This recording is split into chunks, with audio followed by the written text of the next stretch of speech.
Constantino, pound for pound. Little Giant Boxing. Here with my man Dougie Fresh, editor of Ring Magazine. Dougie, big fight, Canelo versus Jermell Charlo, September 30th on Showtime pay-per-view. What do you think? I like this fight. I like the matchup. I like Jermell Charlo's temperament. Not just that he's fiery and likes to fight. He's a good boxer, but he likes to fight. He likes to finish. He likes to finish fights by knockout. Doesn't matter if he's trailing on points. You know, doesn't matter if he's in a firefight. He usually rises to the occasion. I got a lot of respect for him. He's the undisputed junior middleweight champ. But I like that he wanted to be undisputed.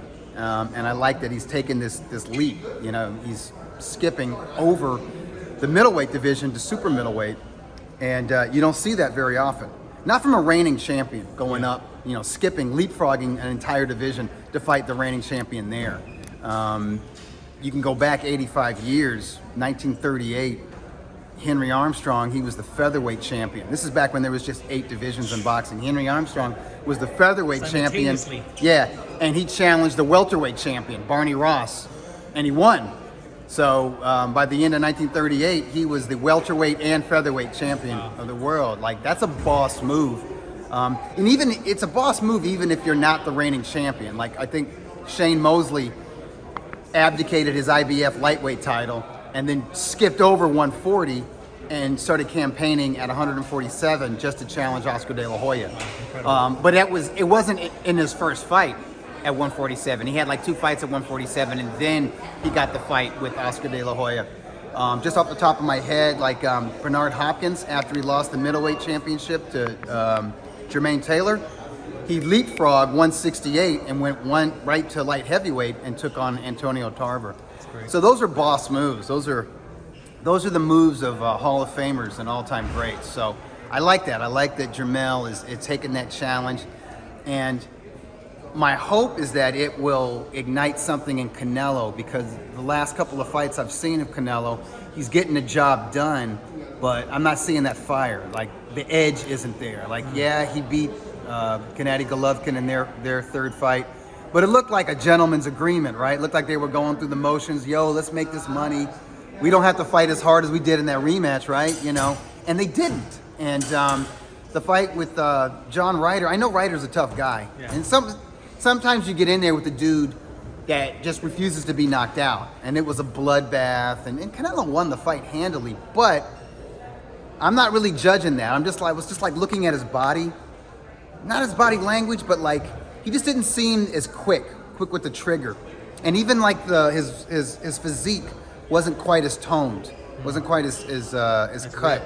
Yeah, so I'm like, well, has he turned the corner? You know what I mean? And maybe he has, because he's been a professional fighter for more than half his life. Yeah. He's 32, right? 33? Right. 33. Yeah, and he turned pro at 15. Right. More than half his life, he's been a professional. Wow, I never even thought of that. And he's been in so many big fights. I don't think he can get up for these huge fights, but maybe Jermell ignites something in Canelo. Like Canelo sees something in Jermell that he used to have. I'm gonna be corny. I'm gonna say the eye of the tiger. That's corny, I know.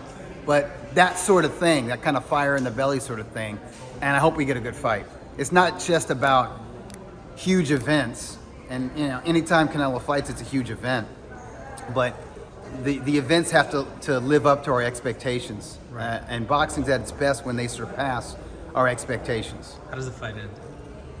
I think Canelo gets the stoppage, late rounds. I think a body attack, but I will say this. If Jermell boxes Canelo the way Jermall boxed against Sergey Derevyanchenko in 2020, that style will greatly trouble Canelo. This version of Canelo. Stick and move, you're saying? Yes. Stick and move with authority. Like which is what Dimitri Bivol did, right? Right. That's what Bivol did. Right. You know, he wasn't going toe to toe. He picked his spots. He was light on his feet. In and out. Working off his jab, in and out. That's right, yeah. But with authority, you got to sting him, man. You can't just put it out there. So, you know, whatever style Jermell chooses to bring, I think it's going to be a quality fight. But I'm hoping we see the lions only. You know, I'm hoping to see 2 carnivores in there that are out for blood. That's me. I'm a ghoul. All right. Lastly, Anything you want to get off your chest about Ring Magazine? Any updates? Our next magazine is the cover. The cover is going to have Canelo and Charlo on it, and it's really good stuff. Almost all of the editorials in.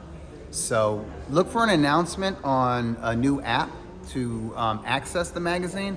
But I'm proud of it so far. From what I've seen, it's like really good stuff. Okay, thank you, Dougie. Appreciate it. Anytime.